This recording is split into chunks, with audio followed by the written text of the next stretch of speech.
Que veut dire avoir le cœur ouvert? Bonjour, c'est Gaël Hussaino du site Potentiel de guérison. Alors aujourd'hui, dans cette vidéo, je voulais répondre à Laure qui me demandait mais qu'est-ce que j'entends, qu'est-ce que ça veut dire avoir le cœur ouvert? Alors bien évidemment, quand on dit avoir le cœur ouvert, c'est pas, on n'ouvre pas la cage thoracique, bien sûr, hein, je tiens à le préciser parce qu'il y a certaines fois, certaines personnes m'ont le demandé, même si ça paraît évident, bien sûr, mais voilà. Donc c'est plus, on va dire, une question énergétique. Ça se passe au niveau du centre, au milieu de la poitrine, où tu as le chakra, donc le centre un des 7 centres d'énergie principaux. Il y en a bien plus que 7, mais on va partir des 7 principaux, hein. Donc le chakra du cœur qui se trouve ici. En fait, quand on dit ouvre ton cœur, c'est quelque part, on va dire énergétiquement, ça veut dire essaye d'ouvrir ce chakra. Alors, qu'est-ce que ça fait? Des fois, on peut se dire oui, mais j'ai le cœur ouvert parce que j'aime mes enfants, ou j'aime mon mari, ou j'aime ma femme. Mais c'est pas parce que on aime ses enfants, qu'on aime son mari ou sa femme, qu'on a le cœur ouvert. Voilà. On peut très bien donner quelque chose, mais pas le faire avec cœur. Ça a dû t'arriver, à toi alors, et à toi qui regardes cette vidéo, certainement, que quelqu'un te donne quelque chose et que tu te dises, bah, dis donc, euh, tout compte fait, je préférerais peut-être rien recevoir parce que tu sens que la personne te le donne et que c'est tellement désinvolte, que c'est tellement désintéressé, qu'il y a tellement peu d'énergie, qu'il y a tellement peu d'échanges que ben, ça te remplit pas. Même si elle te donne un gros cadeau. Alors qu'une autre personne qui peut te donner un enfant, par exemple, tes enfants, ou un enfant qui t'aime beaucoup, ou un frère ou une sœur, mais qui a, on va dire, peu de moyens, va te faire un petit cadeau et va y mettre tout ce qu'elle peut dedans, toute son attention, tout son amour, bien sûr, euh, va te l'offrir et avec toute sa gratitude. Et là, tu vas recevoir quelque chose, voilà. Et tu vas recevoir quelque chose qui va te toucher, en fait. Donc c'est ça.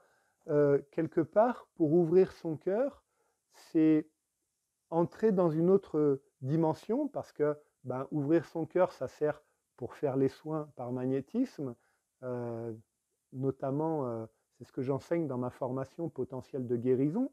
Ça sert aussi à avoir des relations plus fluides, à être plus à même de recevoir ce qu'on nous donne. Et puis, dans tout ce qui concerne l'énergie, l'énergétique, eh bien, ça sert à plus accueillir l'énergie pour plus se transformer dans le corps, dans les cellules. Parce que beaucoup de personnes qui font un travail sur eux en développement personnel euh, pensent que le changement va arriver avec la compréhension mentale, avec les prises de conscience. Alors effectivement, ça peut être une étape, hein, mais il y a d'autres moyens, toutes les thérapies énergétiques et notamment PRIME, celle que je propose, la méthode que je propose, dont je suis le dépositaire. Avec PRIME, vous allez pouvoir aller directement chercher les mémoires qu'il y a et qui vous gênent.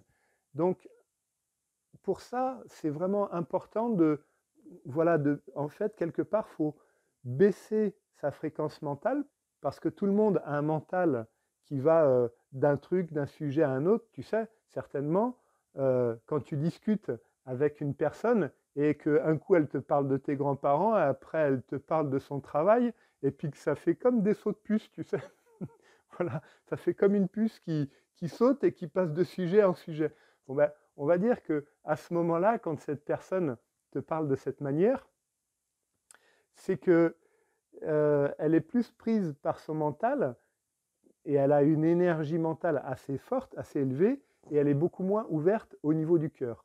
Donc, pour s'ouvrir au niveau du cœur, bien sûr, il faut baisser sa fréquence mentale pour augmenter sa vibration, pour augmenter son énergie. Euh, si tu veux, c'est comme si l'être humain, il avait la possibilité d'avoir deux directeurs. Il y a un directeur et un sous-directeur. On va dire dans nos sociétés modernes et même orientales aujourd'hui, parce que les sociétés orientales, on va dire qu'elles placent beaucoup d'importance, elles copient beaucoup le monde occidental, euh, à essayer de comprendre, de calculer tout ça. Donc elles placent le mental comme directeur, et après, ben, quand il y a du temps, quand il y a l'espace, quand il y a le moment, elles placent le cœur en tant que sous-directeur. Et quand il est placé en tant que sous-directeur, c'est bien. Alors que, par exemple, dans une relation amoureuse, quand tu es très amoureux d'une personne, tu as vraiment, peut-être tu le sentiras, qu'il y a vraiment quelque chose qui s'ouvre au milieu de la poitrine et que ça te penche, ça te pousse vers cette personne parce que ça fait du bien, tout simplement.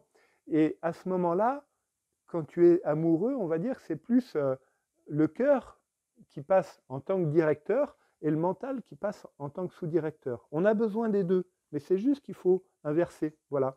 Poser un peu le mental pour être plus dans le cœur, moins dans le calcul, et plus dans le ressenti, dans l'accueil. Parce que l'ouverture du cœur, ça va t'aider à être plus dans le ressenti, dans l'accueil, dans la compassion, dans la bienveillance. Alors que le mental, ça, c'est des choses qu'il connaît moins.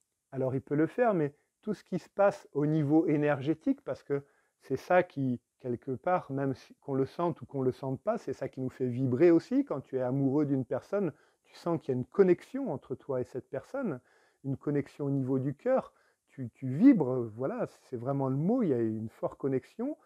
Et c'est ça qui va t'amener, si tu veux, à avoir cet échange énergétique et qui va pouvoir faire que tu t'ouvres le cœur. Alors, tu vas me dire, ouais, ok, je commence à comprendre un petit peu, mais comment on fait? Parce que c'est clair que malheureusement, ce n'est pas des choses qu'on apprend à l'école. Voilà, c'est bien dommage, mais peut-être qu'un jour ça viendra. Alors comment on fait? Ben, je sais que pour les gens qui regardent cette vidéo, qui sont très mentales, très calculateurs, beaucoup dans le contrôle, ça va être difficile à comprendre. Mais pour les gens qui sont plus dans la sensibilité, qui sont plus dans le ressenti, ça va être quelque chose de plus facile à faire. En fait, ben, pour rentrer dans ton espace du cœur, pour, pour rentrer dans, ouvrir son cœur quelque part, que ça soit à ton partenaire amoureux ou à ta partenaire amoureuse, et que ça soit à tes enfants, à ta famille, ben, en fait, voilà, tu peux faire une méditation de 5-10 minutes par jour, quelque part. Tu t'assois, alors ce n'est pas la peine d'avoir le dos extrêmement droit. Hein. Ce qui est important surtout, c'est que tu sois dans une posture confortable, voilà, que tu sois à l'aise. Et on va dire que juste, tu peux te observer le point au milieu de ta poitrine. Donc, le point qu'il y a à ce niveau-là, voilà, je vais le montrer, hop, pardon, le point qu'il y a à ce niveau-là, euh, pour, euh, pour que tu puisses, voilà, juste tu l'observes. Alors, je vais essayer de remettre la caméra du coup comme il faut. Voilà, juste tu observes ce point sans y mettre de concentration. Parce que si tu te concentres quelque part sur ce point, tu continues à rester dans le mental, tu continues à réfléchir et à garder le contrôle. Alors que le cœur, en fait, rentrer dans l'espace du cœur, c'est quoi? C'est s'ouvrir à laisser faire quelque chose de plus grand en nous, que certains appellent l'essence, l'âme, l'être, Dieu en soi, Christ en soi. Bon, après, mettez-y le mot qui vous convient, moi ça m'est égal, parce que faut pas, voilà, faut pas batailler là-dessus, parce qu'après ça fait des choses qui ne sont pas la peine, des tensions, c'est pas la peine. Donc voilà, moi j'y pose ces mots. Si toi le mot que tu préfères c'est le soi, l'atman, le Bouddha, il n'y a aucune importance. Voilà, c'est pas grave. Donc juste tu médites sur cet endroit-là. Alors quand je dis méditer, c'est vraiment juste observer. Tu l'observes, tu te mets bien et puis tu l'observes et tu laisses faire ce qui doit être fait. Et tu accueilles. Voilà, c'est ça en fait. Accueil, c'est-à-dire que tu es dans le ressenti. Peut-être que quand tu es avec certaines personnes, tu peux être bien et avec d'autres, tu peux être pas bien. dans certains lieux, c'est ça. Donc c'est ça ton ressenti. Donc le cœur et le ressenti, ils sont vraiment intimement liés. Plus tu vas ressentir, et plus tu pourras être dans le cœur, dans l'intuition. Voilà, c'est l'intuition, c'est la compassion, c'est la bienveillance, c'est ce genre de qualité-là. Plus, en fait, tu pourras l'ouvrir et faire apparaître ton essence, ton soi, ton Atman, ton Bouddha intérieur, ton être. Et à ce moment-là, c'est plus ton mental qui pilote le véhicule qu'on appelle le corps, tout simplement, le corps humain.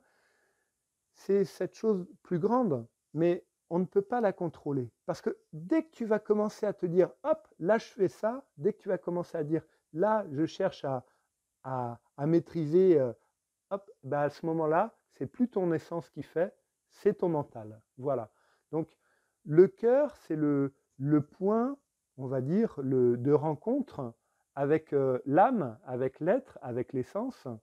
C'est ça qui, plus tu vas l'ouvrir, plus tu vas rentrer en contact avec cette chose-là qui est merveilleuse, que tous les êtres humains ont.